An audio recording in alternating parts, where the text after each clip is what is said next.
So, I want you to picture this setup for a second. You walk into this sprawling, highly ornate cathedral. Okay, I'm picturing it. Yeah. And the vaulted ceilings stretch way up into the dark. You've got this beautiful stained glass casting these really long, intricate, colorful shadows all across the stone floor. Oh, wow, right. A very classic, heavy atmosphere. Exactly. But standing right there at the main pulpit, draped in these traditional heavy gold embroidered vestments, is a machine. It's this slightly cartoonish robot. Wait, a robot investments? Yeah. And instead of a crucifix hanging on the wall behind it, there's a sleek, corporate artificial intelligence logo glowing like a neon halo. That is quite the visual. Right. And right there on the wooden pulpit, screwed into the antique oak, is a gleaming brass plaque that reads, Lionel Preacherbot. Oh, that's wild. And its program slogan is, We code in the name of God. I mean, that creates such a stark visual contrast, doesn't it? You have the weight of 2,000 years of human tradition wrapped around a piece of hardware that basically operates entirely on mathematical probability. It really does. And as absurd as that image sounds like something straight out of a satirical sci-fi novel, it serves as an incredibly precise metaphor for the texts we are diving into today. It really sets the stage perfectly. So welcome to today's deep dive.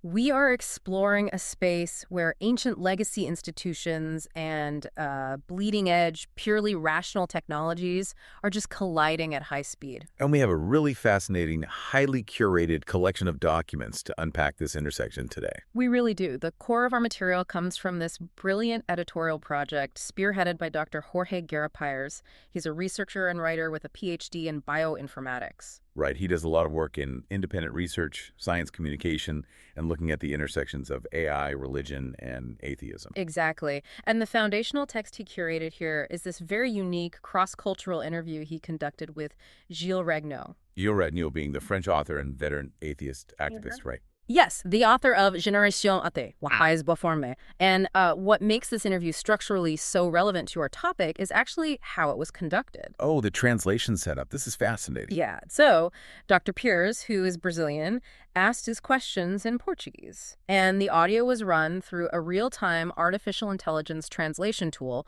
which output the questions in French for Ragnaud. And then Ragnaud answered in French, right? Right. Now, the editorial notes do mention that this process wasn't totally flawless. There was a specific technical glitch that happened. Technology never works perfectly the first time. Never. The French audio of Ragnaud's responses actually developed an echo, and occasionally it got mixed with the real-time Portuguese translation. Oh, wow. So a bit messy on the audio side. A bit messy, yeah. But the substantive content of the interview, the actual arguments survived totally intact. And it covers so much ground, too. From reformed atheism to politics, social transformation, and these massive ethical challenges AI poses to society. Exactly. And from that initial conversation, Dr. Pires produced a series of analytical essays expanding on all those themes. Which is what we're going to break down for you today. Before we jump into the actual mechanics of their arguments, though, we do need to establish some analytical boundaries for this deep dive. Yes, that is definitely necessary given the subject matter. Right, because the sources provided tackle highly sensitive, intensely debated subjects. They present very explicit sociological and philosophical critiques of the Vatican, religious influence, and institutional faith. And we want to be crystal clear with you, the listener, right up front. Our role here is strictly analytical. Absolutely strictly analytical. We are not here to take sides, we aren't endorsing a religious position, and we aren't advocating for an anti-religious stance or pushing any political framework. We are just here to examine the architecture of the arguments presented by Ragnaud and Pires. We're looking at the historical parallels they draw and the sociological theories they're using. Impartially breaking it all down. And the reason this specific logic matters to you, navigating the news cycle right now, is that we are in the middle of a massive foundational shift. The cognitive infrastructure of the next century is actively being established as we speak. Exactly. The ethical boundaries being coded into artificial intelligence right now will dictate how legal systems, healthcare, and global information networks operate. And the really big question Dr. Pires and Ragnaud are asking is who is writing those rules? Right. Is it the tech bros? Is it democratically elected politicians? Or is it a 2,000-year-old religious institution leveraging its cultural weight? Well, to contextualize that question, Dr. Pires points directly to the Vatican's recent, very highly publicized entry into the AI ethics arena. He's talking about the encyclical, right? Magnifica Humanitas. Yes, that major papal document. Now, on a surface reading, if you just glance at the text, the document positions the church as this benevolent moral safeguard. Like they're stepping in to make sure computational technology respects human dignity. Exactly. But Dr. Pyers constructs his argument around a totally different interpretation. He doesn't view this encyclical as a neutral offering of ethical guidance at all. No, he frames it as a calculated survival mechanism, like a desperate tactic for an institution facing an existential crisis. And the historical parallel he draws to explain this is just massive. He compares the advent of AI today to the publication of Charles Darwin's theory of evolution in the 19th century. Oh, wow. That is a heavy comparison. Evolution completely upended biology. It did. And the utility of that parallel lies in how both concepts fundamentally alter the human relationship with the unknown. Okay, unpack that a bit. How so? Well, prior to Darwin, the biological diversity of life on Earth was largely this massive mystery. For many, it essentially required the intervention of a divine creator to make any sense. Right, like the complexity of a human eye or how a bird's beak adapts to its environment. It seems like definitive proof of intelligent design. Exactly. And then Darwin introduced a mechanism. Natural selection provided a biological, observable explanation for that immense complexity. It basically made the divine explanation optional. You had an alternative framework for our origins that didn't require theological faith. Correct. And Dr. Pyers posits that artificial intelligence presents a very similar paradigm shift today, but on a cognitive and existential level, rather than a purely biological one. Because for centuries, religious institutions have held a near monopoly on processing the human experience. Exactly. If you felt lost, if you needed moral guidance, or sought comfort in times of grief, the institutional church provided the infrastructure for those needs. Usually mediated by a human priest. You'd go into a confessional or ask for pastoral guidance. Yes. And now, Dr. Pyers argues, AI is beginning to encroach on that exact, highly specific territory. We are already seeing it. The deployment of AI systems acting as highly sophisticated therapists or philosophical sounding boards. They parse incredibly complex human emotions and provide these structured, comforting, and highly personalized responses. And they are doing this using data and probability, totally divorced from any religious dogma. Pyers argues that if a technology can efficiently manage the daily existential anxieties of the human condition without requiring you to accept a theological premise, Or seek validation from a priest. then the institutional church faces a profound crisis of relevance. The threat isn't really that AI disproves God. Right. It's that AI assumes the pastoral duties of the church, basically rendering the institution functionally obsolete in people's day-to-day lives. Precisely. But looking at this critically, you might ask, why does the church view AI as this unique, unprecedented threat when they seemed relatively passive about social media? That's a really good point from the text. Over the last 2 decades, social media completely rewired global communication. It shifted societal morals and behaviors faster than any technology before it. And the Vatican engaged with it. Sure, they have Twitter accounts, they issue statements. But we didn't see this level of existential panic. We didn't. So what is the fundamental difference in the underlying technology that triggers this specific reaction? The source material addresses this exact distinction, and it centers on the difference between a war of narratives and a game of infrastructure. Oh, that's a great way to phrase it. Yep. Pyers conceptualizes the era of social media as basically guerrilla warfare. Right. Platforms like Facebook or X are environments where millions of decentralized voices just clash. The information is chaotic and fragmented. The church probably recognized they couldn't control that space, Yeah. but they also understood that no single entity truly controlled it either. It was just a noisy public square. So, using an analogy, social media is basically an argument over what the billboard says.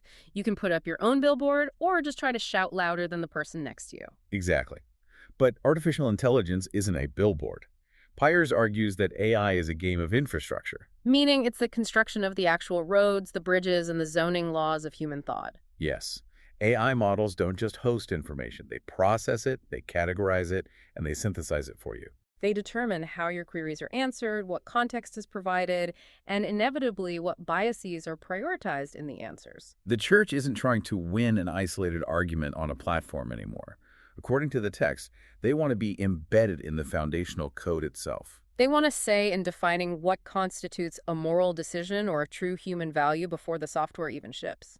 Which brings us to a really specific strategic choice highlighted in the essays. Right, the open source versus closed source debate. Because if an organization's goal is truly to ensure a new technology benefits the global common good transparently, You would assume they'd champion open source initiatives. absolutely. Open source models allow researchers worldwide to inspect the code, understand the training data, and verify that the ethical safeguards are real. But the Vatican did not take that route. Pyers points out that they engaged in what can only be described as realpolitik. For our listeners who might not use that term every day, realpolitik basically refers to politics based on power and practical factors rather than pure ideology. It's pure pragmatic survival. And Pyers illustrates this by noting the Vatican's strategic alliance with major closed-source, for-profit tech titans. He specifically points out the visible presence of Christopher Olah, who is a co-founder of the AI firm Anthropic, at the launch of the encyclical. Anthropic develops closed-source models. The code is proprietary, the training data is hidden. So the argument here is that the Vatican is seeking alliances with the entities that hold the actual material power. Regardless of transparency, they want a seat at the table with the corporate architects who are building the infrastructure. The analysis suggests the Vatican recognizes where true power lies. By aligning with these closed-source systems, they position themselves to act as the ethical seal of approval.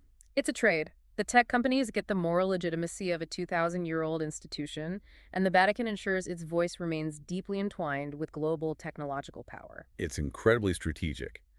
But if we follow Pyers' logic that this is a pragmatic move disguised as ethical stewardship, we have to look at how this is sold to the public. Right, because how do you convince billions of people that an ancient institution needs to be the moral gatekeeper of advanced machine learning? Gilles Ragnaud's observations in the French media provide a really fascinating angle on this. He points out this recurring narrative where the Pope is increasingly framed as a savior. Like almost as a protective superhero standing between humanity and the existential dangers of AI. Ragnaud highlights the absurdity of that juxtaposition. Yeah. You have a religious figurehead whose authority is entirely theological, with zero engineering credentials. And he's being presented to the public as the ultimate bulwark against pure computation. To explain how this framing actually works on the public consciousness, Ragnaud introduces a psychological concept he terms peur d'un peur, Which translates to the fear of a fear. I really want to break down the mechanics of how this operates. Well, the concept relies on the nature of AI itself.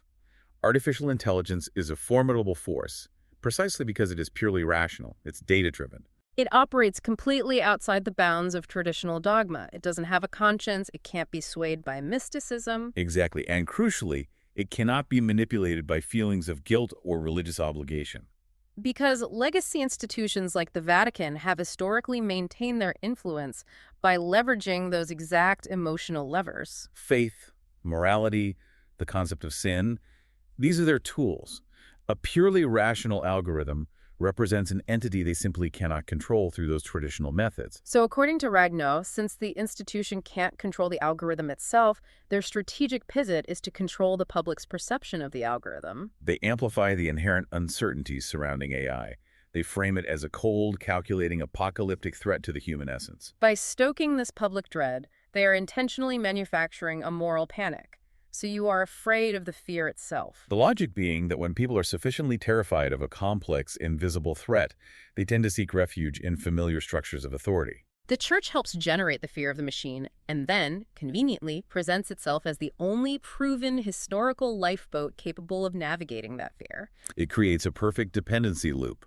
The technology is painted as a demonic force, and the church positions itself as the necessary exorcist. But let me play devil's advocate here for a second, using a specific detail from the text. Go for it. The encyclical Magnificat Humanitas places a massive emphasis on the necessity of maintaining a human in the loop, particularly concerning lethal autonomous weapons. Yes, the autonomous weapons policy. Objectively speaking, preventing machines from independently deciding to take human life sounds like standard, widely accepted pacifist common sense. It aligns with human rights law. Why is Dr. Pyers so critical of that specific demand? That is a critical distinction to make, and it forms the crux of Pyers' critique regarding what he terms the ethical facade. The ethical facade, okay. Pyers does not argue that autonomous weapons are safe. Rather, he is analyzing the underlying motivation for the church's specific insistence on human mediation. So it's not about the outcome, it's about the motive. Right. He argues that the primary concern isn't merely the prevention of violence, but the prevention of what he calls the automation of authority. The automation of authority. Let's really dig into the mechanics of that phrase. What does that mean? Well, if the decision to execute a military strike, or really any major life and death societal decision, is handed over entirely to an algorithm, the process becomes just a matter of data encoded parameters. The moral chain of command is completely severed from theological influence. Exactly. The machine does not factor in concepts of sin, divine retribution, or pastoral guidance. The Church loses its historical role as the ultimate arbiter between human action and divine consequence. Because the machine cannot be threatened with excommunication, it doesn't care about going to hell. Precisely. By insisting that a human must always make the final consequential call, the Church guarantees that the ultimate decision-maker remains a biological entity. And a biological human, unlike a string of Python code, remains susceptible to religious influence. A human general or politician can still be persuaded, guilt-tripped, morally heavily influenced, or converted by the doctrines of the Church. Wow. So Pyers argues that the human-in-the-loop requirement is less about ensuring pacifism and more about ensuring humanity remains tethered to a biological vulnerability. A vulnerability that the Church knows exactly how to exploit. They are fighting to maintain their historical leverage over the human conscience. That is a highly cynical but structurally fascinating way to interpret an ethical guideline. It really suggests the primary goal is institutional job security. It does. And both Ragnaud and Pyers expand on this by arguing that this isn't some novel strategy invented for the digital age. They trace this exact behavioral pattern back through centuries of history, Showing how the institution consistently reacts to decentralized, democratizing technology. Ragnaud points specifically to the late 19th century, right? yes, drawing a direct line between the current Vatican's approach to AI and Pope Leo III's initial reaction to rapid industrialization. Because during the Industrial Revolution, the massive shift in labor and societal structure was frequently viewed by the Church with intense suspicion. It was often framed as a moral disaster that would sever the working class from traditional pastoral life. And the parallel extends even further back to the printing press. Oh, the printing press is the perfect example. Before that, the clergy held a functional monopoly on information, literacy, and the interpretation of sacred texts. The printing press democratized text. It allowed the public to read and interpret information completely independently. And the Church famously resisted this because they recognized that decentralized information fundamentally undermines centralized authority. Pyers argues we are seeing the exact same reflex now. We are just replacing the democratization of text with the democratization of cognitive processing. To illustrate how the Church manages narratives that fall outside its control, the texts bring up this really interesting pop culture analogy. Yes, the horror movies. Right.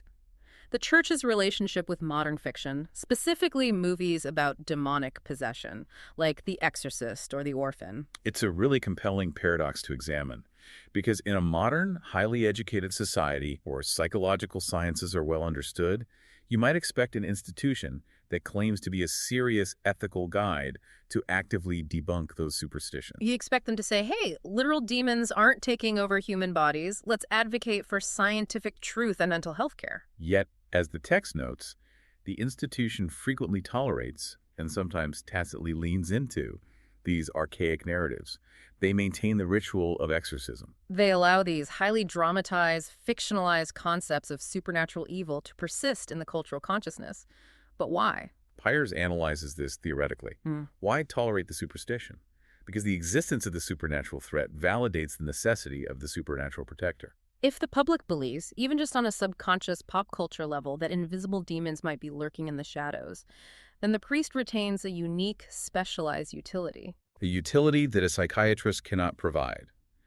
The fear justifies the institution's existence in a secular age. And Pyers argues they are copy-pasting this exact psychological model onto artificial intelligence. They require AI to be perceived not just as a complex tool that needs standard regulation, but as a terrifying, almost apocalyptic force, so that the Vatican can position itself as the indispensable savior. Furthermore, Pyers emphasizes a staggering hypocrisy in the Church's demands regarding this technology. Let's go back to the encyclical. Right, the document demands rigorous, algorithmic transparency from big tech companies. They argue that society has a right to see inside the black box, to understand how decisions are weighted, and to audit the data.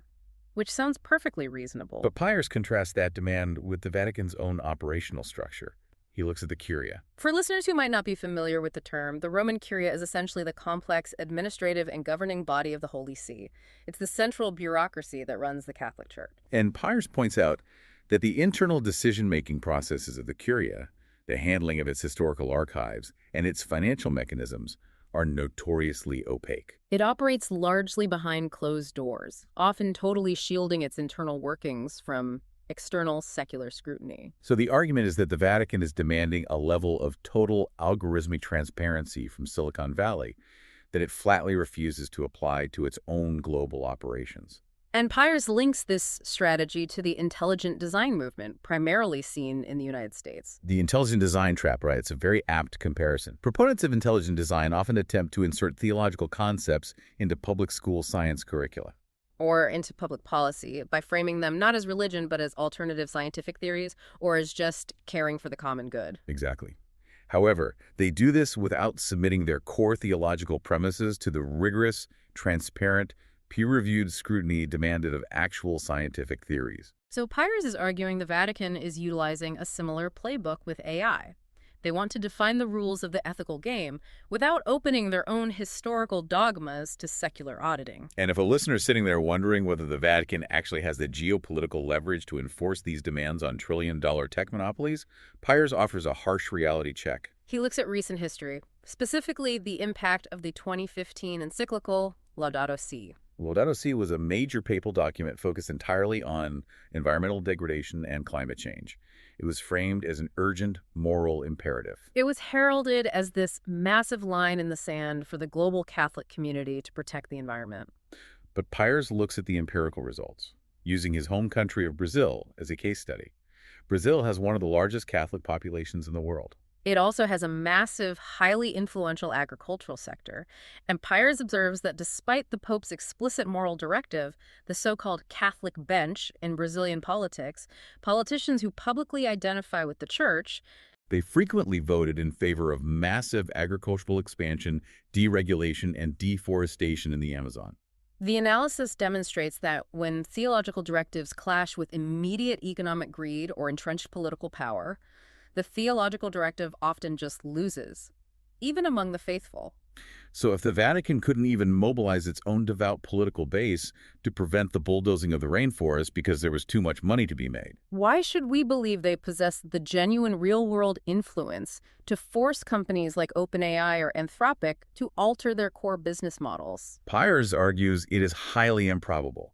The encyclical on AI, therefore, functions much more as a theater of power. It's a performance of relevance rather than a viable regulatory mechanism. Okay, so this analysis of institutional maneuvering naturally leads us to a really important question. How is the secular scientific community responding to this theater? If legacy institutions are successfully leveraging fear and media narratives to secure their position, how is this understood by those operating outside of theological frameworks? This is where Dr. Piers' background in bioinformatics becomes highly, highly relevant. He doesn't just analyze the spread of these narratives as a philosophical debate. No, he models it almost biologically. He treats the spread of disinformation and religious fear-mongering regarding tech as a viral contagion. He utilizes the term infodemic, and we really need to unpack the mechanics of how an infodemic works on human biology. To understand the infodemic model, we have to look at the intersection of machine learning algorithms and our neurobiology. Social media algorithms are fundamentally agnostic regarding truth. Right, they are just optimization engines. Their singular goal is to maximize your engagement and your time on site. Through billions of iterations, these algorithms have learned that the most efficient way to capture human attention is not by appealing to logic, it's by triggering deep-seated evolutionary survival mechanisms. They hunt for what Piers calls moral panic triggers. From a biological perspective, when you read a piece of content that sparks outrage or deep moral fear, the algorithm is effectively bypassing your prefrontal cortex. The part of the brain responsible for complex, rational, and logical thought. Right, and instead it strikes directly at the amygdala, your brain's fear and emotional processing center. And when the amygdala is activated, the body experiences an actual physiological response. You feel a surge of adrenaline, a sense of urgency. A protective instinct. We are biologically hardwired to share information about perceived threats with our tribe to ensure collective survival.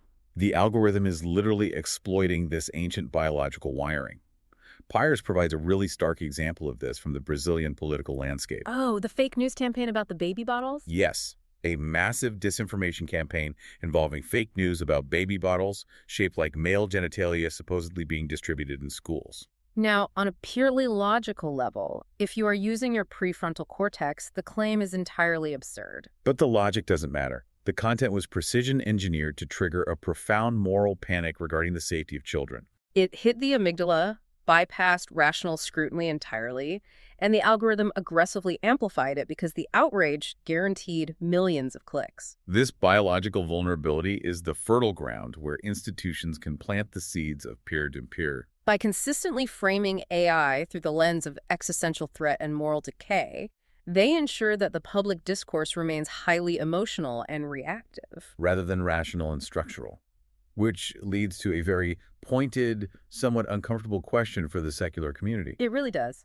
because it is very easy for atheists or rationalists to observe these dynamics and just adopt an attitude of intellectual superiority. To look at religious followers and say, well, they are susceptible to this biological hacking because their worldview is already based on dogma, but we rely on empiricism, so we are immune. Pires anticipates this reaction completely, and he explicitly warns against it.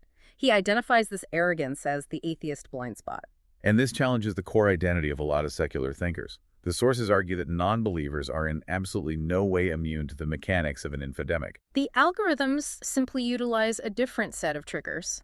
How exactly does an algorithm hack an atheist? Well, while a religious person might be triggered by a perceived threat to traditional morality, an atheist might be triggered by content that validates their sense of intellectual superiority. Or content that feeds a contrarian identity. Exactly.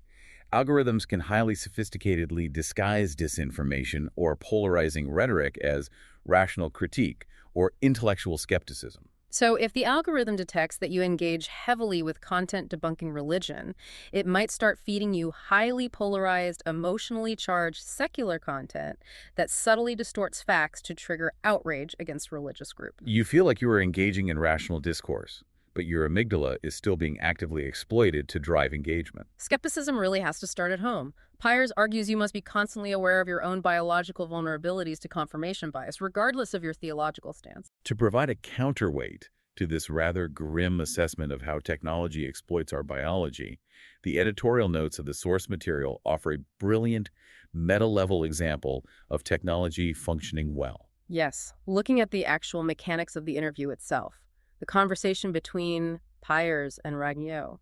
We have a Brazilian bioinformatics researcher speaking Portuguese and a French atheist activist speaking French, discussing incredibly complex philosophical concepts. And to bridge this linguistic divide, they utilized an AI real-time translation tool. The dynamic described in the text highlights both the immense utility and the current imperfections of the technology. Pires would articulate a complex thought in Portuguese. The AI would process the audio, translate the syntax, and generate the French audio for Ragnaud in real time. And the notes specify that this was not a seamless, magical process. Right, it was computational math happening live, and it glitched. There was a technical flaw where the French audio on Ragnaud's end developed a noticeable echo. At times, the audio tracks bled into each other. It was messy.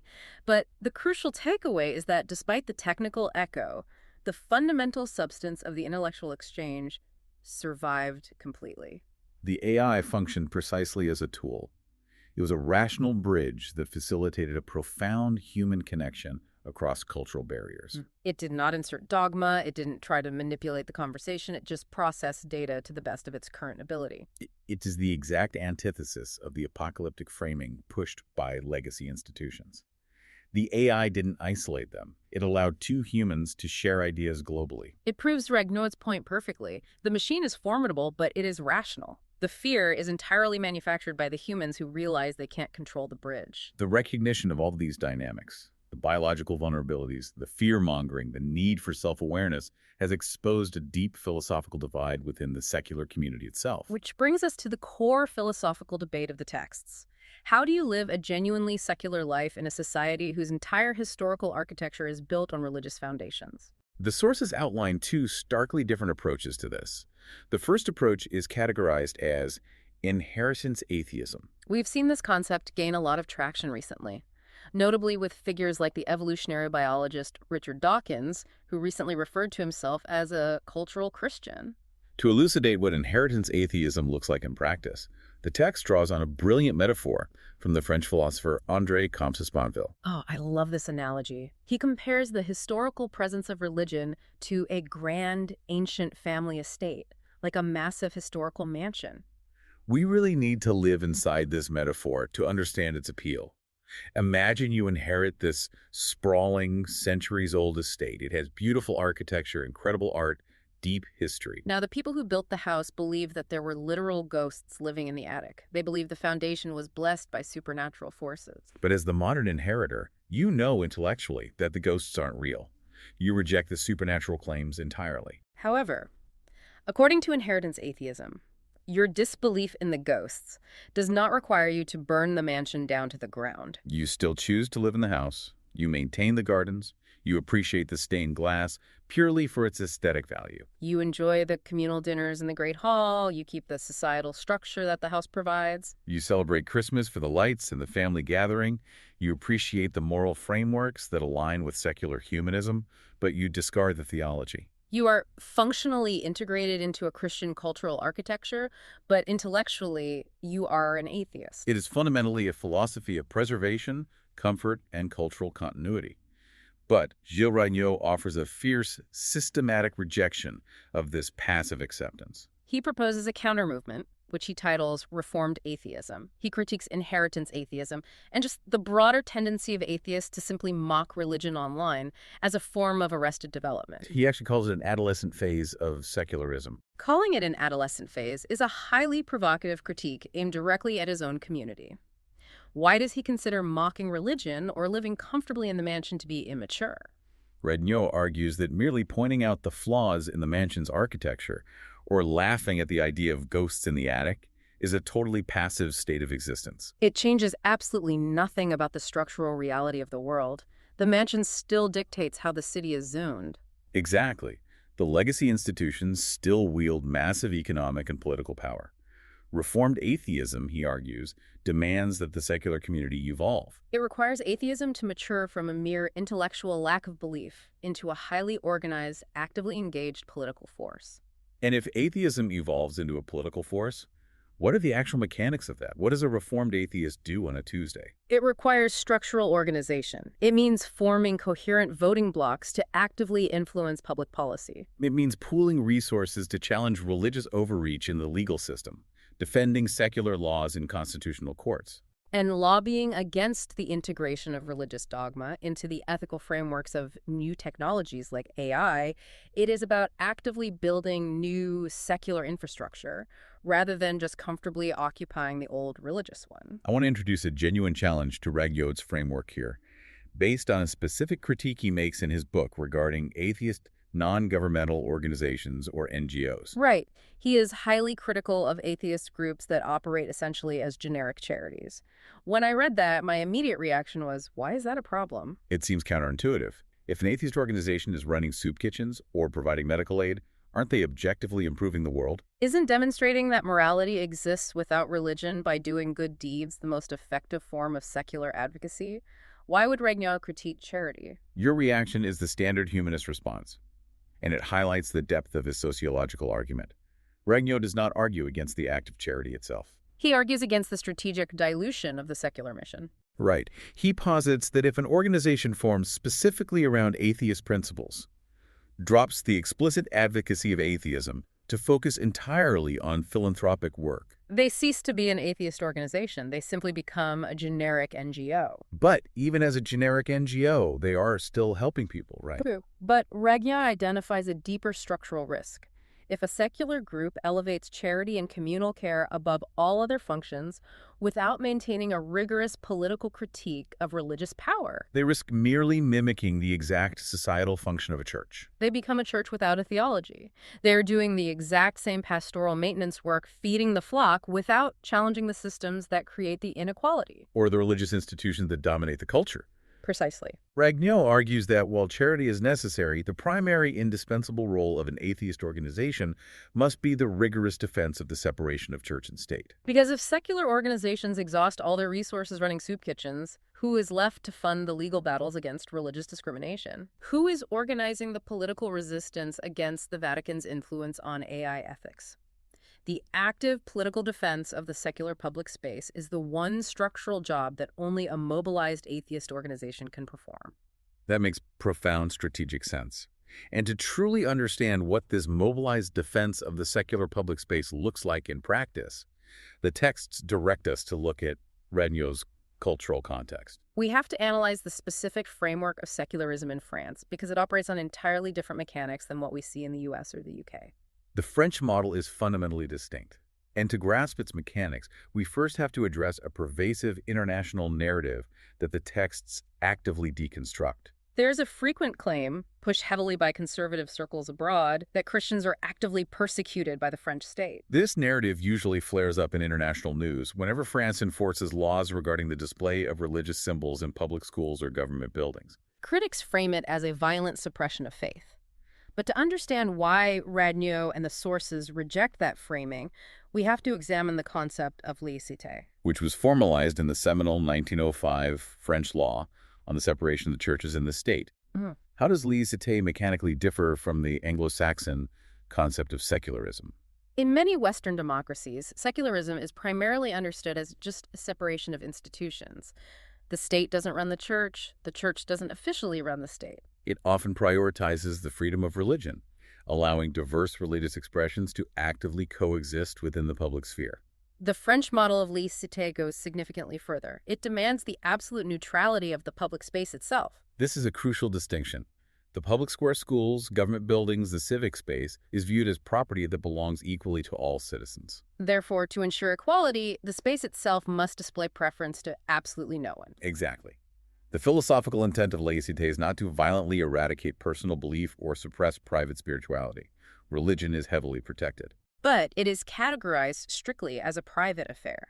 The public space must be maintained as a rigorously neutral ground where rational discourse and civic equality are paramount. The goal is to guarantee that no specific spirituality can morph into a dominant public dogma that dictates social behavior, limits scientific inquiry, or pressures individuals who don't share that faith. The sources bring up a highly explosive recent cultural event that perfectly illustrates this clash between the French concept of a neutral public space and the international religious perception of persecution. They point to the opening ceremony of the recent Paris Olympics. It serves as a pristine case study. Right. The artistic direction included highly visible representations of the queer universe, including prominent performances by drag queens and sequences that played with historical imagery. And this artistic choice sparked an immediate, massive wave of outrage from Christian conservatives globally. The speed at which it was weaponized online was staggering. It was instantly clipped, shared, and framed as a deliberate, malicious attack on Christianity. It was held up as undeniable proof of the persecution narrative we just discussed, the idea that the secular French state was using a global stage to humiliate the church. But Ragnaud's analysis entirely reframes this event through the lens of laïcité. He argues that the ceremony was not an act of persecution in any sense. Rather, it was a pure manifestation of the historical French spirit. A culture built on irreverence, artistic freedom, and a deep tolerance for pluralism. The artistic inclusion of drag queens wasn't about attacking the church. It was simply reflecting a reality that exists completely outside of the church's normative dogma. It was the public space refusing to be bound by theological aesthetics. Furthermore, Ragnaud provides a vital structural statistic to dismantle the persecution myth entirely. He notes that the traditional media landscape in France is overwhelmingly dominated, roughly 80% controlled by billionaires who maintain strong, documented ties to the Catholic tradition. That statistic changes the entire dynamic of the outrage. If a specific ideological group effectively controls 80% of the national media apparatus, the newspapers, the television networks, they cannot logically claim to be an oppressed minority. They are, by definition, a massive, dominant cultural and economic force. So Ragnew's conclusion is that the global conservative outrage over the Olympics was not the desperate cry of an oppressed demographic. It was the loud complaint of a historically dominant power structure that was, for a few hours on a global broadcast, forced to share the public stage with communities that do not adhere to its theological rules. It was a reaction to the loss of exclusivity, not the experience of persecution. Wow. We have covered an immense amount of intellectual territory today, moving through multiple disciplines. Let's synthesize the journey a bit. We began by examining the high-tech, algorithmic development of artificial intelligence, recognizing it as the foundational cognitive infrastructure of the future. We analyzed how legacy institutions, specifically the Vatican, are engaging in realpolitik, attempting to secure their relevance by aligning with closed-source tech giants and demanding the human in the loop to prevent the automation of their moral authority. We then explored the biological mechanisms of the modern infodemic, detailing how algorithms exploit our amygdala to trigger moral panics, and how the Church leverages this prude impure to present itself as the necessary savior. We highlighted the critical need for self-awareness, acknowledging the atheist blind spot and realizing that rationality does not grant immunity from biological hacking. Finally, we navigated the philosophical divide within the secular community, contrasting the passive comfort of inheritance atheism with Ragnew's call for a mobilized, politically engaged, reformed atheism. Examining this through the rigorous French lens of laïcité, understanding that true secularism requires the active defense of a neutral public space against the dominant narratives of legacy power. The synthesis of these sources paints a clear picture of a transitional era. We are watching the architects of the past struggle to retain zoning rights in the city of the future. Which brings us to the most vital question. Why is this complex collision of bioinformatics, French secular philosophy, and Vatican policy actually matter to you, the listener, navigating your daily life? It matters because the ethical red lines being coded today around artificial intelligence, the parameters defining what a machine is permitted to calculate, decide, and enforce, will become the invisible, inescapable fences of our society tomorrow. If the infrastructure of human thought, the algorithms that will soon govern our medical diagnostics, our legal sentencing, and our access to information are regulated by entities whose primary motivation is a terror of their own obsolescence, then societal progress itself becomes artificially constrained. If we allow historical institutions to dictate the ethics of tomorrow based on the dogmas of the past, we risk building a future that is permanently haunted by ancient ghosts. Earlier, we discussed the concept of the human in the loop. The Vatican uses that phrase to ensure human biological vulnerability remains a factor in algorithmic decisions. But you must become the true human in the loop. By staying intensely informed, by understanding the historical patterns of institutional power grabs. And most importantly, by recognizing your own neurobiological vulnerabilities to outrage and moral panic, you build your own defense against the automation of authority. Agency in the 21st century requires understanding how both algorithms and ancient institutions are vying to make your decisions for you. It is about reclaiming the cognitive infrastructure for empirical truth rather than theological preservation. To leave you with a final provocative thought to mull over on your own, a concept that builds directly on Dr. Pyers's initial imagery of the preacher bot standing at the pulpit. We are rapidly approaching a societal tipping point as machine learning models become exponentially more sophisticated. They're increasingly capable of parsing vast oceans of data without the evolutionary biases of human self-interest, tribalism, or the need for institutional survival. Imagine a near future where a cold, mathematically objective algorithm, an AI trained strictly on empirical data, systemic transparency, and universal human rights, analyzes a complex societal crisis. Imagine that this machine proves to be demonstrably more just, more ethical, and more equitable in its proposed solutions than any human political leader or historical religious institution. If a machine constructed of silicon and code proves to be a vastly superior moral compass than a human priest, do we unplug it out of sheer human pride and institutional fear?